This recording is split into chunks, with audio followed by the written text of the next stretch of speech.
Hey everyone, my name is Gabby and I have something to say. How is everyone doing? I'll wait for you to answer. Oh my gosh, that's great. Or oh my gosh, I'm so sorry. I'm doing pretty good. I literally hate the summertime because the summertime gives me way too much time to not do anything. And I'm someone who needs to stay busy in order to feel like life is worth living. So I've literally just been working and adding more work to my schedule so it doesn't feel like summer. Also, there is a heat warning outside, so it's not like I can leave my house anyway. I knew the heat warning was coming because I like video games, and I always say video game concepts don't just come out of nowhere. So when No, I'm Not a Human came out, I knew that something like this was going to happen. Okay, the whole heat thing and people only being allowed to leave at night and stuff. Hey, I already knew it was coming because they made a video game about it. Same way that I usually know things are coming because they make a movie about it. Zombies will exist someday. You know how many zombie movies and TV shows there are? Don't say I didn't warn you. Okay? I wanted to talk about this whole whitewashed term and, living as someone who has been and is currently, classified as whitewashed. And kind of, what I've noticed about this word and how it affects people and what I think about it personally. What made me kind of passionate about this topic is, I've been seeing a lot of conversation surrounding the Nolan Wells case. And usually when something like this happens, not only is there news coverage about it, but there are also think pieces about it. And I'm not making this video to make his tragic death a think piece. Absolutely not. I'm making this video because some of the think pieces that I saw that were inspired by this, event having discourse reminded me of what it was like growing up around non-Black people and how that affected me. And with that being said, I just want to clarify that I'm not using his death as a way to make a video. It's not a think piece. No, what happened was a crime, and what happened was extremely unfortunate, and he deserves all of the justice in the world.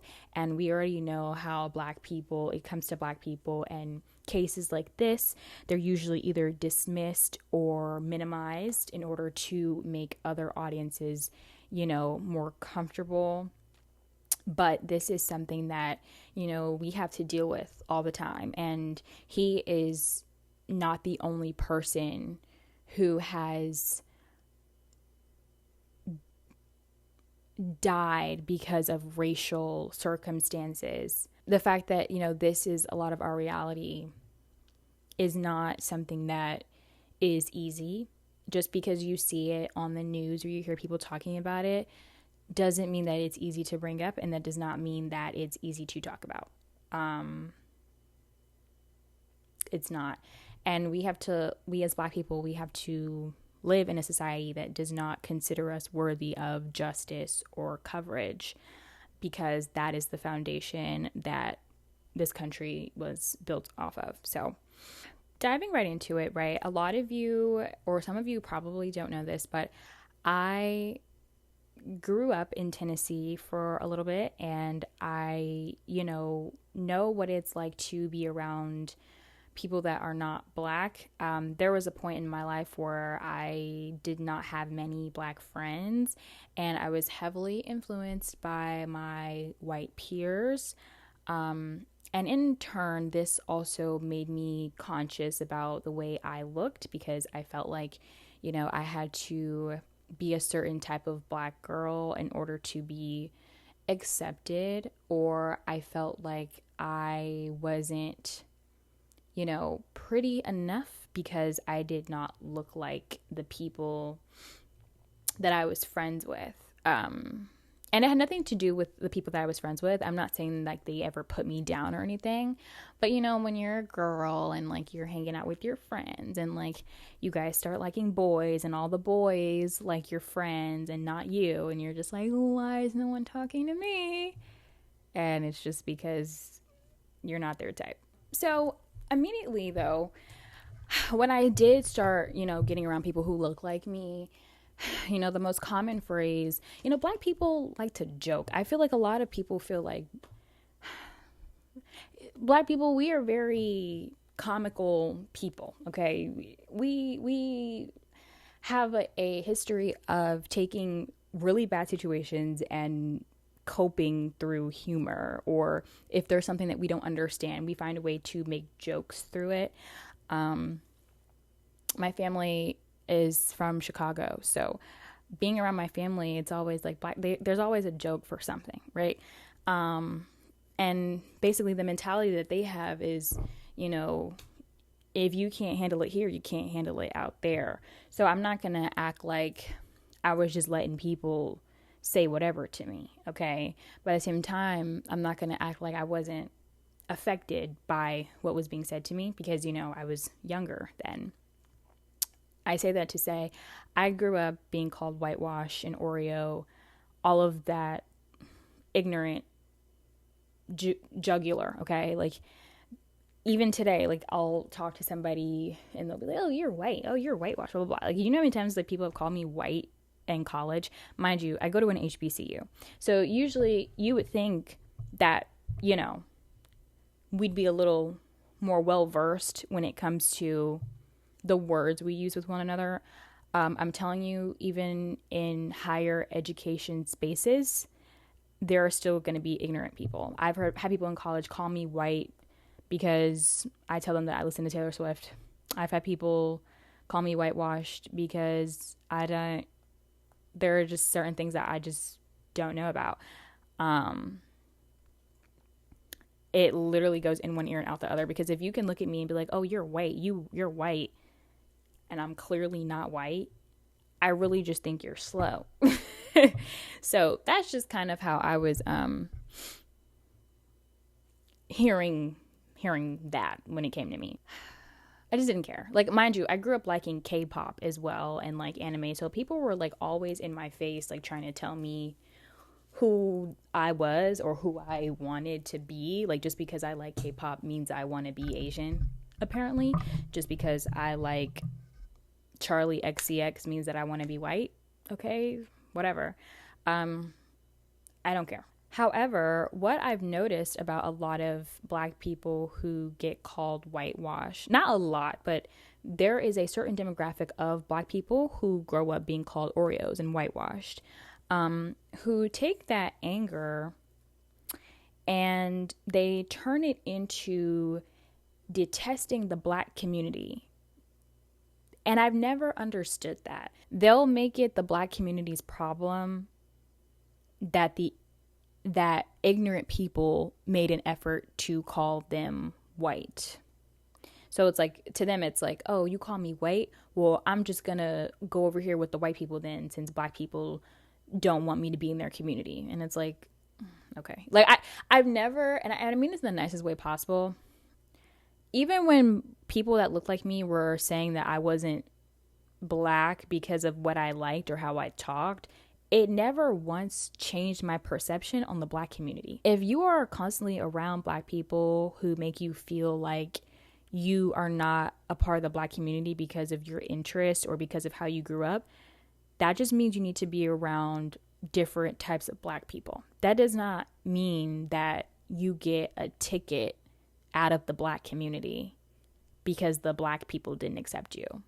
It was just those small groups of black people. Do you know how many black people literally grow up in suburban neighborhoods who literally talk like me, And do you know how many black people listen to like Taylor Swift and freaking Troye Sivan that won't look you in the face and say that you're white? You just need to find your community.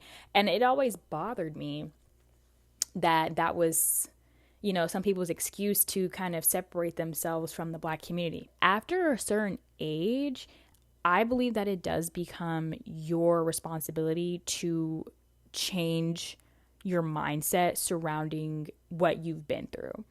And what I mean by that is, if I grew up people saying that I wasn't black and I'll never be black and, oh, you want to be white because you do this, that, and the third. It's like, yeah, when you're like 10, 11, 12, 13, it's like, oh my gosh, like, they don't want me. This community doesn't want me. You know what I'm saying? Because that's all the community you've been exposed to, you know? But then after that, like, once you get like 15, 16, 18, 20, you still carrying that mindset lets me know that you did not take the steps to change your environment. And that's on you. Because there is no way that you let what people said to you in middle school affect the way that you move when you're 23. That's ridiculous. Everybody has a community. And I feel like a lot of, you know, black people who do think that way, they do it as a lazy escape out of the black community. There are black people that will not call you white for talking a certain way. There are black people who will not accuse you of wanting to be a different race because of where you grew up.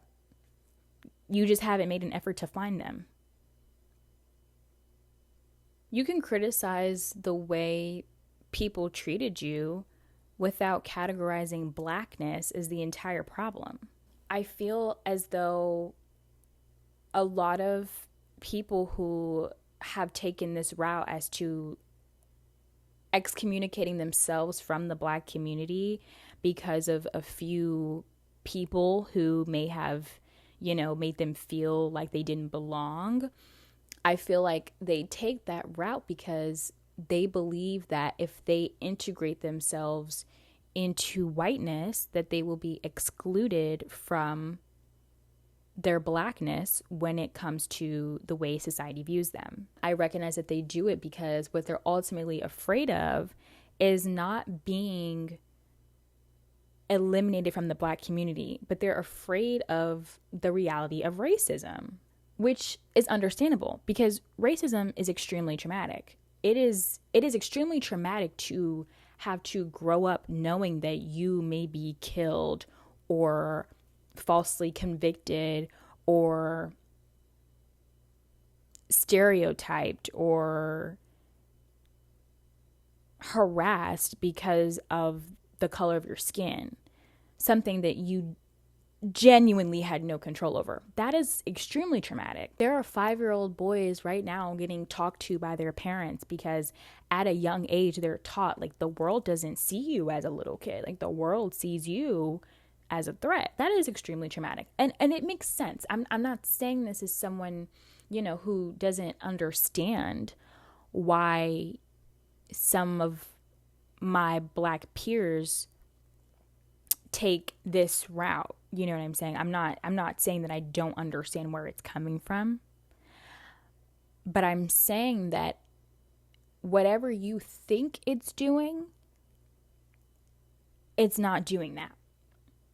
Because the minute that you come to terms with the fact that you are black, and the minute that you stop acting a certain way to be able to fit into these white spaces, whether you're tap dancing for them, whether you're extremely woke, whether you're really pretty, or whether you are lusted after in these spaces, you are still considered black.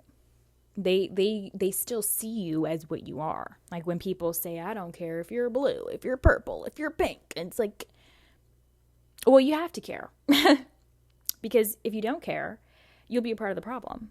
Just because you ignore the issue does not mean that the issue does not exist. If I'm driving my car in 100-degree heat with no air, yeah, I can turn the music up and vibe to the music and act like I don't notice that there's no air in my car. But ultimately, I'm still going to be sweating. Because the truth is, there's no air in the car. And it's hot outside. You see what I'm saying?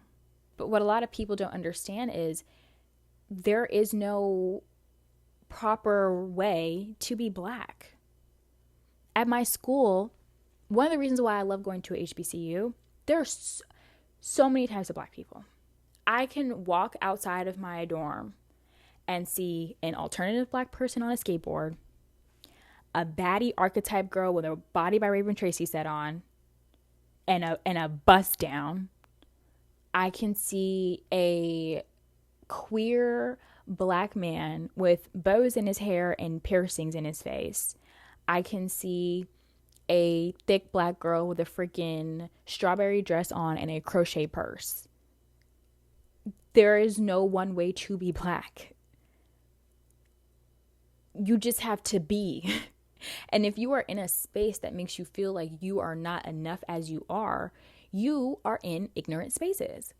If you do not do the work that it takes to get yourself out of spaces that make you feel like you don't belong, you're always going to feel like you don't belong. And that's going to be no one's fault but yours. One of the reasons why I knew I wanted to go to an HBCU is because I knew that I wanted to be around people who looked like me, because I did not always have the privilege of doing so.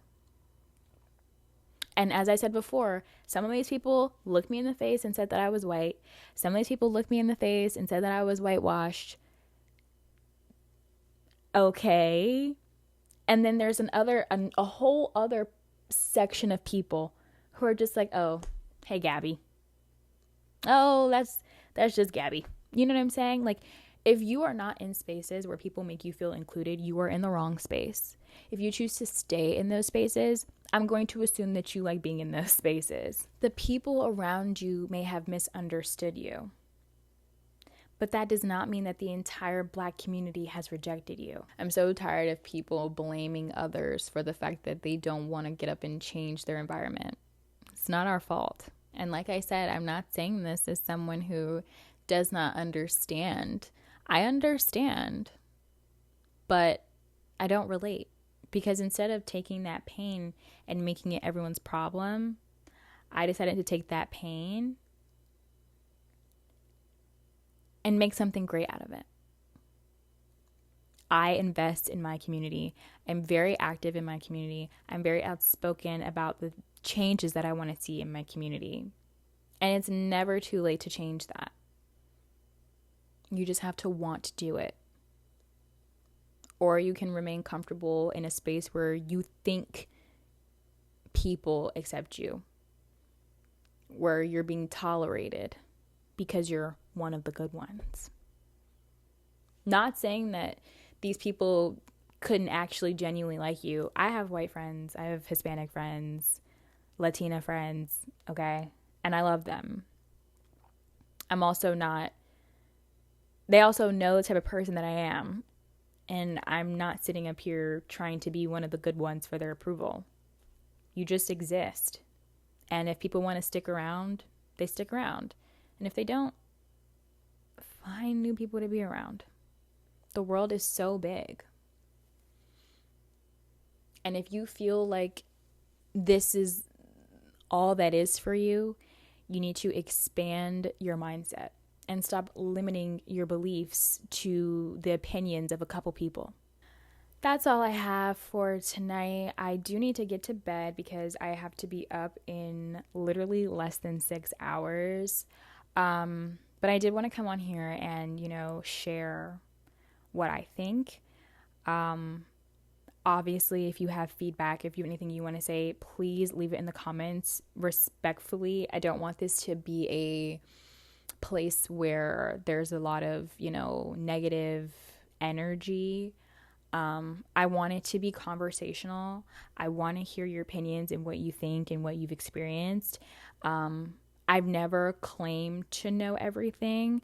I will never claim to know everything. I always say I'm learning and I'm willing to learn as long as you talk to me nice. So If you made it this far, thank you so much for watching, and I will see you next time.